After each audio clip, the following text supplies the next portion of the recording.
আসসালামাইকুম। আমি এই মাত্র দাঁড়িয়ে আছি কুমিল্লাগঞ্জ সংলগ্ন এইটাতে। এই পাশে আজকে আমি একটা গরুর খামারে যাব। এখানে নতুন খামার তৈরি হয়েছে। এই খামারে অনেক গরু পালে। এটা দেখতে পাচ্ছেন একটা পল্লিগ্রাম, অনেক ঘনবসতি। এইটা একটা স্থান। আল্লাহ তাআলা ওনাদেরকে সবাইকে জান্নাতের বাগিচা দান করে। আর এই পাশে একটা মাঠ, ক্ষেতের জমি। আর এটা একটা বাঁশের ঝাড়। এই ভেতর দিয়ে একটি রাস্তা বয়ে গেছে, দেখতে পাচ্ছেন এই রাস্তায়। আর এইটা হলো শাহিন ভাইয়ের একটি গরুর খামার। এই শাহিন ভাইয়ের এখানে অনেকগুলো গরু সবে মাত্র খামারটা শুরু করছে। মাশাআল্লাহ, ডেইরি খামার।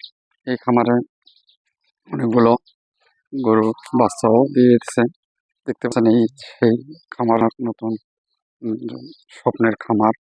এই স্বপ্নের খামারে এই অনেকগুলো বেবি দেখতে পাচ্ছেন এখানে। এই বেবিগুলো সবে মাত্রই হচ্ছে। আর ওনার নতুন স্বপ্নের খামারটা হাতে উনি একটা গ্যাসের প্ল্যান্ট করবে।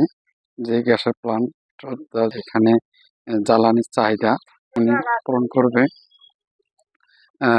এই জন্য এখানে আজকে উনি ডাকছে জায়গা দেখে পাইপ প্ল্যান্টের কার্যক্রম শুরু করার জন্য। এই